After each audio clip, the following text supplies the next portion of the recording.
Okay, so tungo tayo on discussing the different fun fundamentals.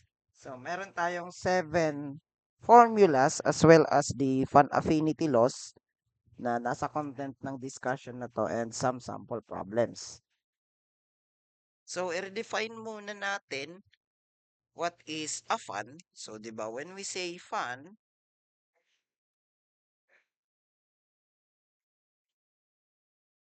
so ginagamit to, this is a machine used to apply power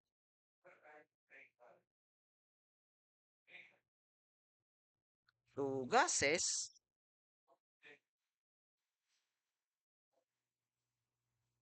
to produce movement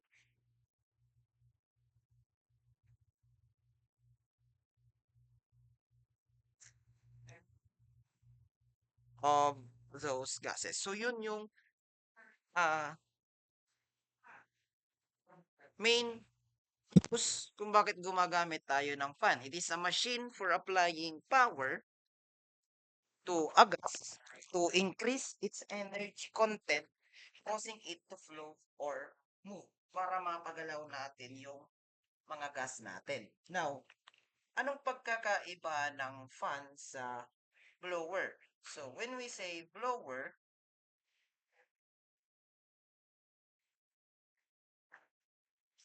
iba yung fan natin sa mismong blower lang. Kasi when we say blower, it is a type of fan used to force air under pressure. That is, the resistance to gas flow is imposed primarily upon the discharge. Or sa madaling sabi, for example, para mas madali nating maintindihan, kung meron kayong isang room, okay, so meron kayong isang room, ayan, may room kayo, and kailangan yung room na yun is kailangan may ipasok kayo na hangin. So, may papasok kayong hangin dyan. Yan. So, you will impose force ng air under pressure. Kasi may pressure dito sa loob, di ba? May pressure dyan sa loob. So, therefore, dun sa discharge nung fan natin is meron kayong i-impose na may resistance na nag impose dun sa discharge. So, galing sa labas, ipapasok natin sa room, we will use blower. Okay? So, blower ang gagamitin natin. Meanwhile, kung opposite, it is, kung meron dun naman sa room, example, dun naman sa room, syempre may pressure dun sa loob ng room. And yung gagawin natin is papalabasin naman natin yung hangin. Kanina is in-overcome natin yung pressure na naandun sa discharge. Ngayon naman is i-overcome naman natin yung pressure na nasa inlet. Kasi 'di ba, yung fan natin, for example, ito yung fan, nandito yung inlet, nandito yung discharge. Pag ginamit natin is blower, yung hangin natin is pa ganyan. Yung pressure natin is nandito. High pressure natin yung nandun sa discharge. Blower ang gagamitin natin. Meanwhile, kung yung pressure naman natin is nasa kabila, gaya nito, for example, nandito yung fan natin, di ba nandito yung pressure natin sa room? So, yung gagamitin natin dyan is not fan, instead, tinatawag natin siya as exhauster. Exhaust fan. Okay, yung mga exhaust fan na alam natin. So, di ba? Excuse me. Nasa inlet, nasa inlet yung ating pressure instead na nasa discharge. So, yun yung pagkakaiba between blower and an exhauster. So, they are all types of fan na ginagamit natin. Okay? So, sa performance of fans, let's start with the capacity of fan. So, may tinatawag tayo na capacity of fan. So, when we say capacity of fan, it is the volume flow rate measured at fan outlet. So, volume flow rate measured at fan outlet. Okay? So, kung dun sa centrifugal fan natin, yung mushroom type, for example, yung ganyan. Kung, kung ito yung outlet, yan. So, kung ilan yung nilalabas na hangin dito or the volume flow rate in terms of cubic meter per second. Ayan. So, yan yung tinatawag natin na capacity yung ng fan. Usually, usually, ah, instead, hindi lang cubic meter per second, ginagamit din na unit is naka CFM. CFM, ano meaning ng CFM? Cubic feet per minute. So, ito yung usually na unit na ginagamit when it comes to fans sa pagde-design ng mga fans. So, yan yung capacity ng fan natin. That is the volume flow rate measured at the fan outlet. It can be CFM or naka meter cube per second. So, parehas yan. Volume flow rate yan in terms of time. Okay. So, punta tayo sa tinatawag natin na static head. So, ano nga ba yung static head? When we say static head,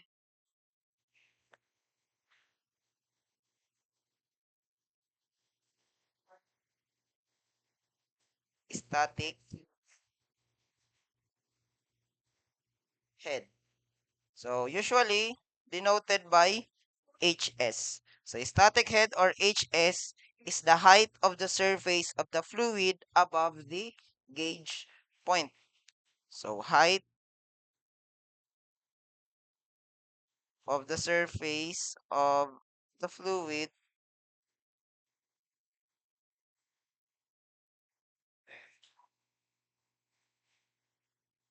above the gauge point. Or when we say static, this is the energy required to overcome resistance. Okay? So, formula based, when we say static head HS, this is equal to the head HW or the manometer reading ng pressure head ng water times the density ng water over the density ng air. Okay? So, conversion lang naman ito. Conversion lang to from water head to static head. Okay? So, in which yung HW natin dyan is the manometer reading in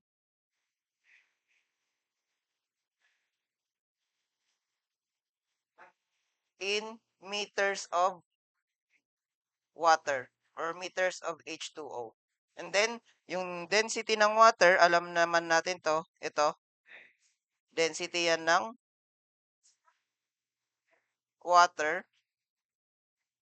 And then, yung density HA or yung, ito, density ng air. So, ang density ng air, ito alam natin to, yung density ng water, 1,000 kilogram per meter cube or 62.4 pound per cubic feet. Yan, alam natin yan. Now, yung density ng air nakadepends on pressure and temperature. Tandaan natin yan. This depends on pressure and temperature. So, anong gagamitin natin? We will use ideal gas law. PV is equals to MRT. In which yung density natin is equals to mass over volume baga. Tapos magiging P over RT. Lalaruin lang natin yung PVMRT para makuha natin yung density ng air. Yung P is the pressure. Itong T is the temp. And itong R is the gas constant. Gas constant of air. So, yan yung R natin, yung gas constant ng air. Okay? Now, in case naman na yung manometer reading natin is may reading siya sa discharge at saka dun sa suction nung fan, so magkakaroon ng variation yung HS natin or the static head.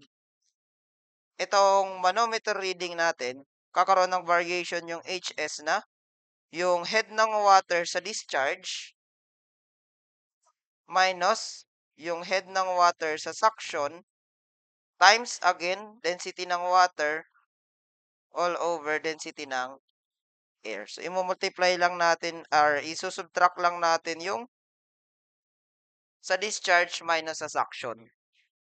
Ulit, parehas na naman kung in case na ito is naka-vacuum, yung isa suction natin, idadagdag natin yon.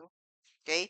So, kung pressurized naman yung nasa discharge, kung alin yung pressure doon, yun yung ilalagay natin dito. Okay? So, yung tandaan lang, itong HW this is ito yung water head sa discharge and ito naman yung water head sa suction. So, tandaan natin ang formulas natin for static head.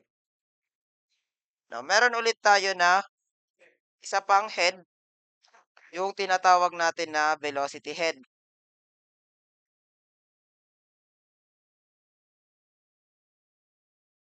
Velocity head or HV. Okay? So, formula based, dali lang naman to, alam na natin tong lahat. VD squared over 2G. Velocity head, HV, di ba? V squared over 2G lang naman to. Or yung velocity dun sa discharge, all over 2G. Or, if merong reading sa suction at saka sa discharge, HV is equals to VD squared minus VS squared all over 2G. So, alam na natin itong formula natin kung ano yung mga yan. Yung VD is the velocity discharge and yung VS natin is the velocity sa suction. Yan. So, yan yung VD and VS natin. And yung G, alam na yan. Acceleration due to gravity. So, when we say velocity head, ang velocity head, it is the head required to produce the flow or fluid. So, para ma-produce natin yung flow ng fluid is kailangan is i-overcome natin yung velocity head na tinatawag para makuha natin yung desired velocity dun sa outlet. So, yun yung velocity head. Okay? Then, next, we have the total head.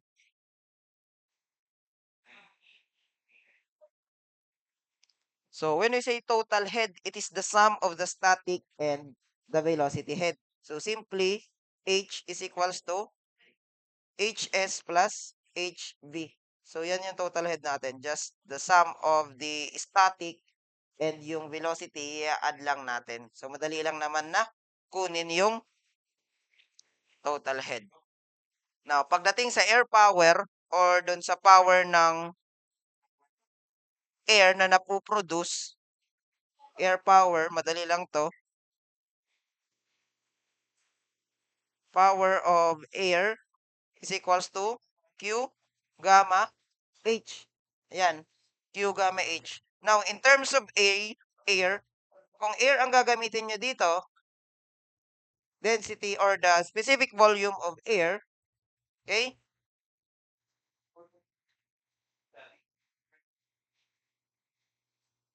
Okay? Kung yung lambda A or the specific weight of air ang gagamitin nyo dito, kailangan yung head na gagamitin nyo is also the total head of air. Now, in case na yung air power is ang gagamitin nyo is in terms of water, kailangan yung head nyo is naka in terms of water din. So, i-convert nyo itong HA into HW. Okay? So, pero para mas safe, gamitin na lang natin yung nasa air power natin. Ito. Specific weight ng air times yung head ng air. So, the power output of fan or air power is nakadepende siya sa discharge Q. Now, yung discharge Q na yan, simply, area times velocity. Hindi ko ba yan nailagay dito? Oh, wala. Yan, capacity ng fan or the discharge Q. Formula based, Q is equals to area times velocity. Dun sa discharge. Yan yung nasa Q natin. Times yung specific weight ng air times yung head ng air natin. Then, we have the static air, ito muna, fan efficiency.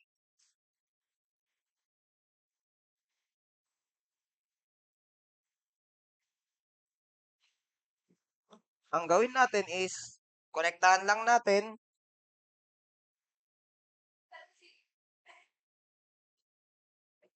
So, halimbawa, ito yung motor. We have the motor. Nakakonekta sa shafting. Nakakonekta yun sa fan natin. So, may papasok tayo dito na input power. Lalabas is brake power ng motor. Lalabas dito is the air power.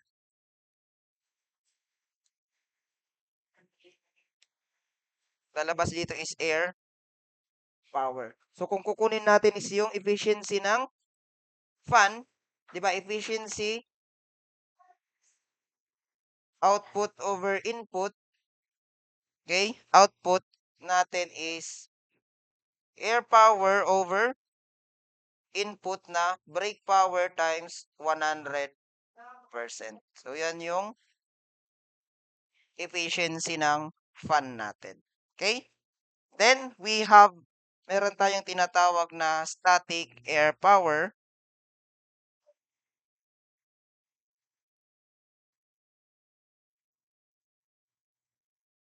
Or yung tinatawag natin na PHS. So, nakabase to sa static head.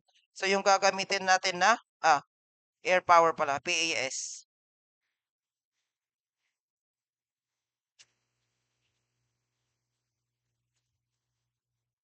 Air power siya, 'di ba yung PA natin is air power, S is for static.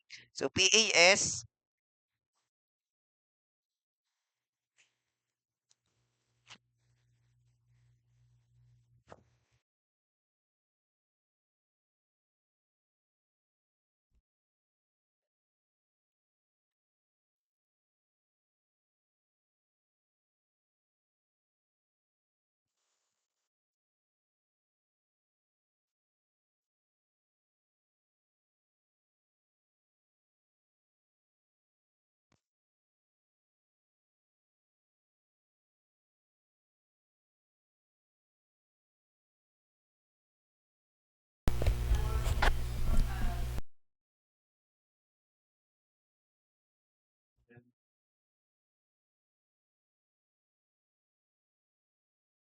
So static air power PAS, so PA is air power, S is for static. So gagamitin natin itong air power na Q gamma H. Pero instead na total H ang gagamitin natin, since static ang kailangan natin, so we will use the static head, HS. Okay? So, HS ang gagamitin for static air power. And static efficiency,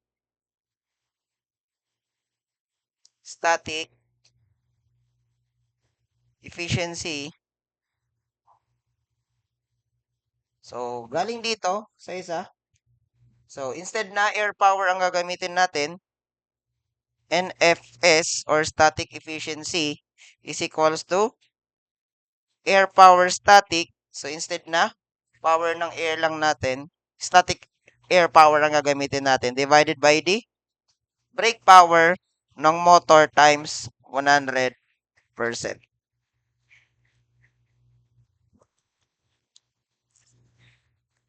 So, ito yung mga gagamitin natin na formulas in solving sample problem. So mag-sample problem tayo. Example number 1. A fan has a suction pressure of 300 mm of water vacuum. So tanda natin yan, naka-vacuum with air velocity of 3 meters per second. So the discharge has 150 mm of water gauge and discharge velocity of 7 meters per second. Determine the total head of fan if air density is 1.2 kilogram per cubic meter. So yung mga given natin, so we have suction pressure of 300 mm water vacuum. Tanda natin yan, naka-vacuum. With air velocity sa suction na 3 meter per second. So, yung discharge daw natin is 150 mm of water. Naka-gauge. So, naka-gauge na to and also naka-gauge na to. And discharge velocity of 7 meters per second. And yung density daw ng air natin is 1.2 kilogram cubic meters. Isa-isain natin. Let's draw fan.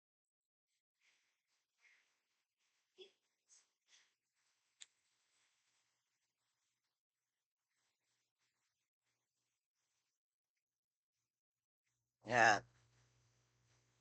Example, ito yung tubo natin. Nandito yung suction. Nandito yung discharge. Sabi dyan, yung pressure daw sa suction is vacuum. So, negative 300 mm of water. Negative 300 mm of water. And meron tayong velocity sa suction na 3 meter per second. Ayan. Meanwhile, dun yung pressure sa discharge daw is nasa 150 mm of water gauge and yung velocity daw sa discharge is 7 meter per second. Now, the density of air daw is 1.2 kilogram per cubic meter. Ang pinapahanap is the total head. And based dun sa formula kanina, we all know that the total head is equals to the head sa static plus velocity head. Okay? So, need muna natin na hanapin yung static head.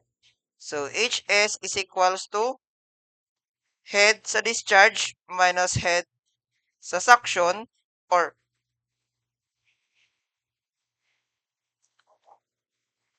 times the density ng water all over the density ng air. So, head static. So, static yan. Ito is suction to suction. So, yung HD natin is 150 mm. Convert natin sa meter. Naka 0.15 meter. Ito. Hindi pa ito pressure. Head to head. H, D, and H sa suction. Okay? So, head natin sa discharge is 150 mm. Convert into meter, 0.15 meter. So, minus yung head natin sa suction na negative 300 mm. Convert natin into meter, negative 0.3 meter. So, close. Times density ng water na 1,000 kilogram per meter cube all over 1.2 kilogram per meter cube. Ito na density ng air natin. So, magka-cancel out to. Makukuha natin yung static head na naka meter. So, meter yan. So, calculator, 0.15 minus negative 0.3. Yan, close. 0.15 minus negative 0.3 times 1,000 all over 1.2. So, we have HS na 375 meter. Meanwhile, for velocity head,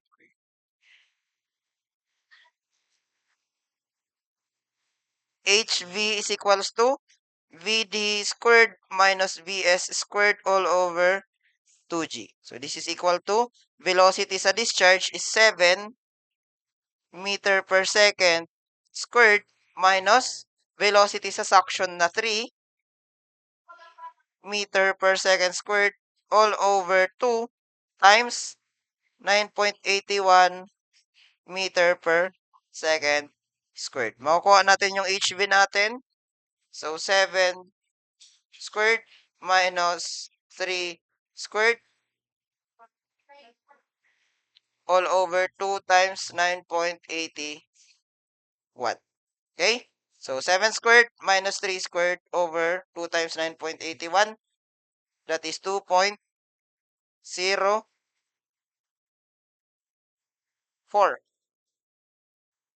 2.04 meters. Okay? So, 2.04 meters. So, i-add natin yung dalawa. 375 meters plus 2.04 meters. Makukuha natin yung total head na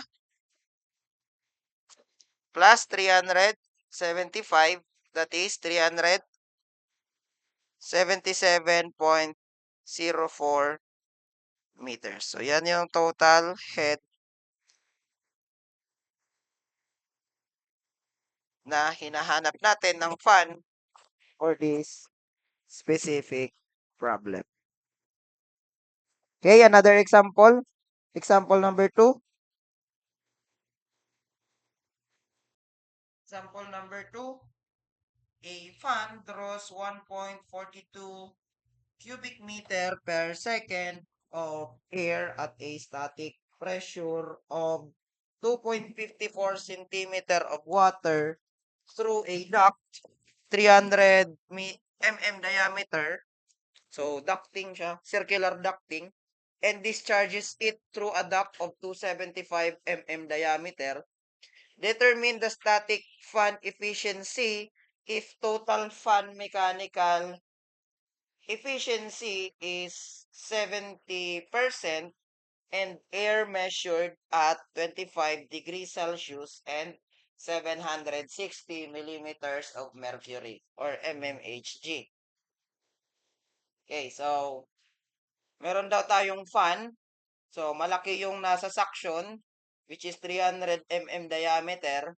And yung nasa discharge natin is 275 mm diameter. So, i-draw muna natin yung fan natin. Draw natin yung fan. Sa example ito. Yan, paliit daw siya. Yan. So, nandito yung fan. So, yung head daw natin dito. So, we have Q for the discharge, which is 1.42 cubic meter per second. Meron daw tayong static pressure of 2.75 centimeter of water.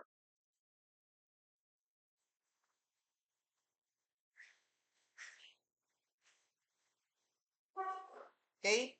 So, yung head daw natin of water sa static is 2.54 cm of water. So, yung diameter daw dito sa suction is 300 mm. Meanwhile, yung diameter natin sa discharge is 275 mm. Okay? So, yung HS natin, yung static head, is in terms of water. So, di ba kailangan natin na i-convert yan in terms of air? So, i-convert natin ito mamaya. Itong HW na to. Okay? So, ito yung mga given. So, meron din tayong given na temperature ng air at 25 degrees Celsius and pressure ng air at 760 mmHg. So, convert natin siya into kilopascal. So, di ba? 760 mmHg is equals to 101.325 kilopascal or atmospheric pressure. So, atmospheric baga ang 760 mmHg. So, ang hinahanap natin is static fan efficiency. Static fan efficiency. So, hindi natin makukuha to kung hindi muna natin kukunin yung static head. Start tayo sa static head. Okay? So, kasi 'di ba ang kailangan natin dito is air power static over brake power. So, yan, lahat tayo wala niyan. Meron lang tayo is Q and yung specific weight niya is wala pa.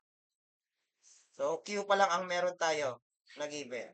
So, kunin muna natin yung static head which is HS is equals to HW times density ng water times density ng air. So, may density ng air na ba tayo? Wala pa. So, therefore, need natin na kunin muna yung density ng air. So, density ng air is equals to P over RT. So, yan yung nasa kanina. So, pressure na 101.325 kilopascal all over R na 0.287 kilojoule per kilogram degree K times yung temperature natin na 25 plus gawin natin itong absolute add tayo ng 273. So, calculator 101.325 times divide 0.287 times 25 plus 273. Ayan. So, press equal. Density ng air is 1.184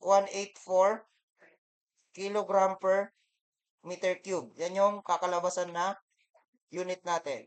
So, alam niyo na yan kung paano yan break down. So, malis itong degree Kelvin.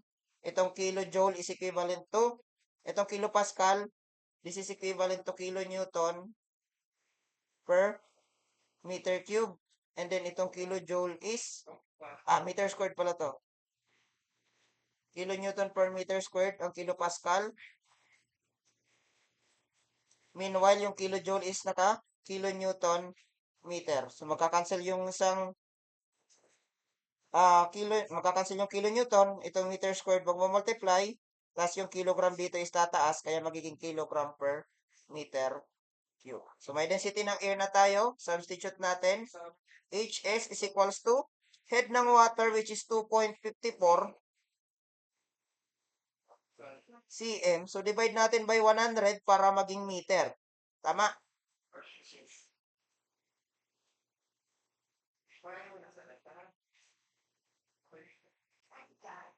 Times density ng water. Density ng water natin is 1,000 kilogram per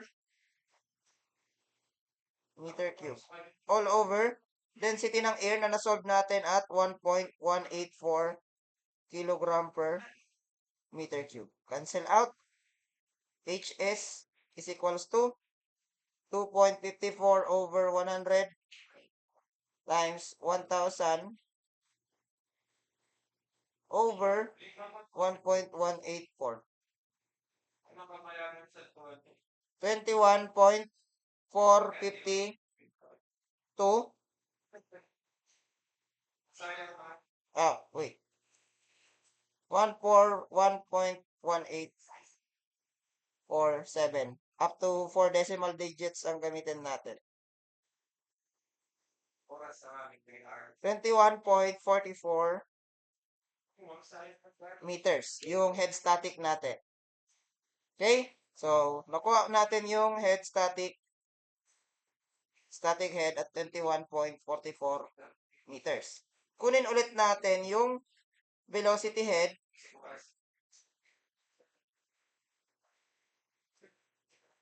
HV VD squared minus V squared all over 2G. Ang problema natin is wala pa tayong velocity sa discharge at velocity sa suction. Now, for VD,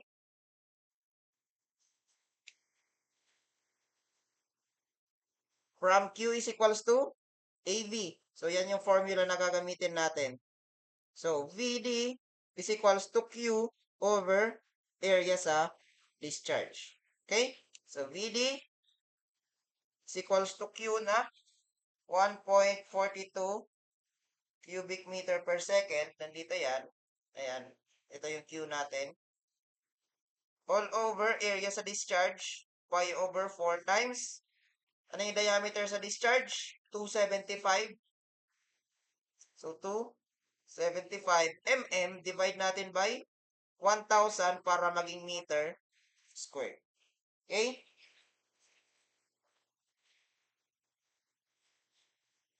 So, yung velocity sa discharge is equals to 1.42 over pi over 4 times 1,000 na pati. 275 over 1,000 squared. Kukuha natin yung velocity sa discharge na 23.9074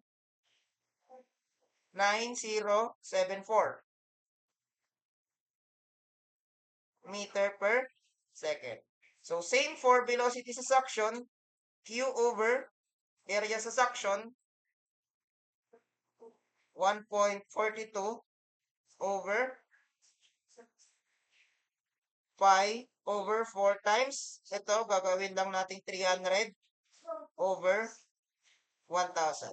So, velocity sa suction, ay nakasquare pa yan. Palitan lang natin to ng 300. 20.0889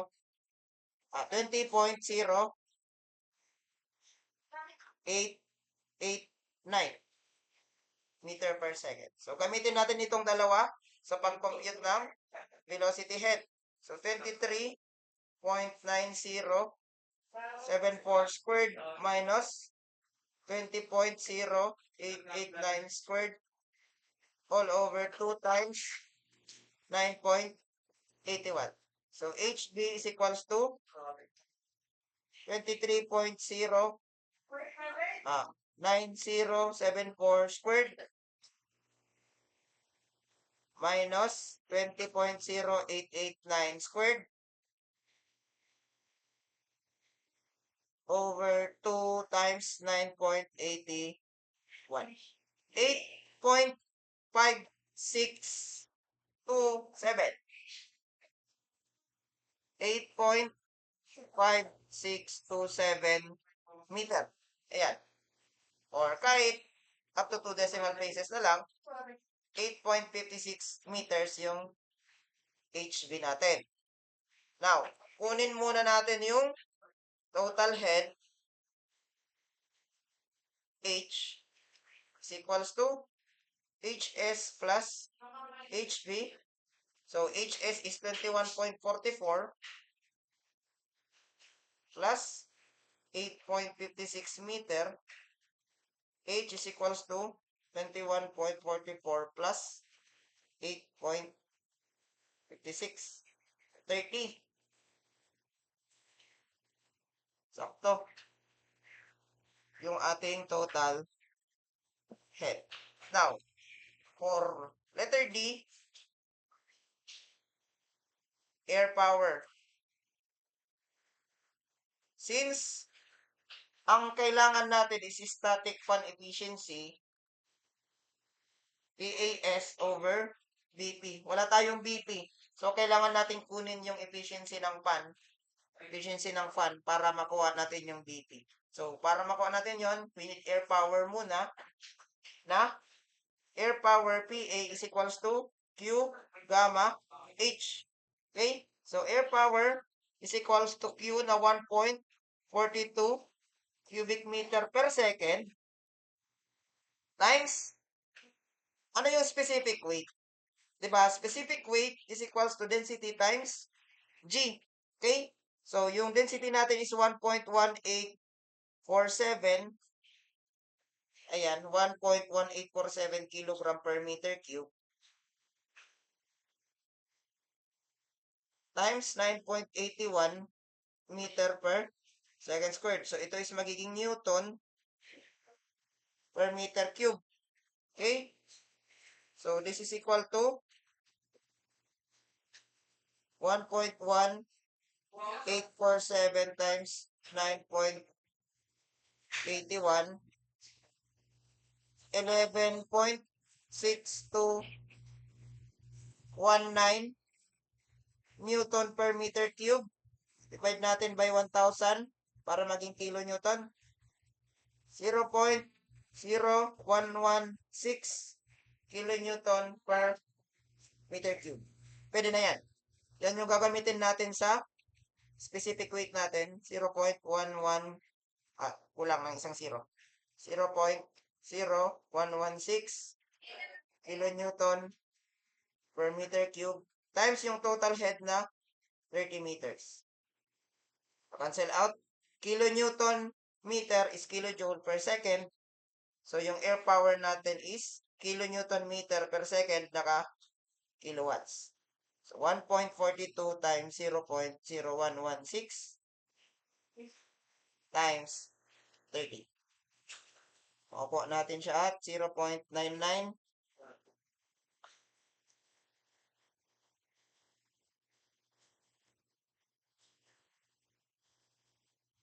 1.42 times 0.0116.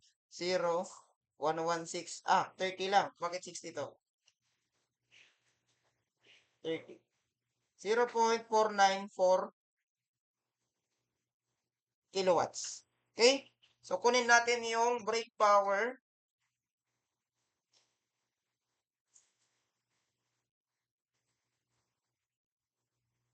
By using yung fan efficiency natin na 70%.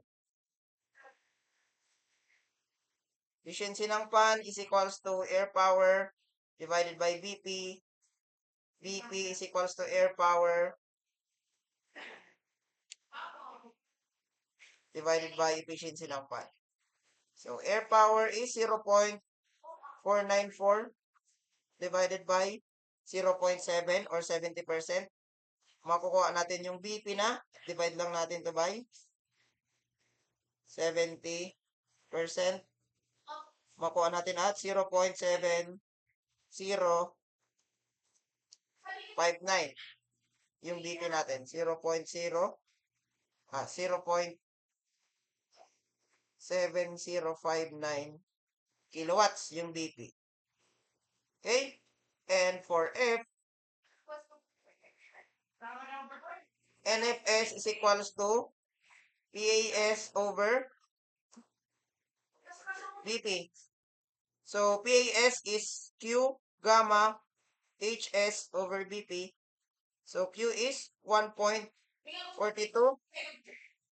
times gamma 0.0116. 116 times, ilan yung HS natin kanina? Ito, 21.44 meter. 21.44 meter. Huwag na natin lagyan ng unit. Kasi alam naman natin kilowatt yung kakalabasan yan. Na-prove na natin yan kanina dito. Diba? So, kilowatt yan. Divided by BP na 0.7059. So, NFS is equals to 1.42 times 0.0116 times 21.44 over 0.7059. Or makukuha natin yung ating NFS na 0.5002 times 100%. NFS is 50.02%. So, yan yung static fan efficiency na hinahanap sa problem. So, thank you and have a good day.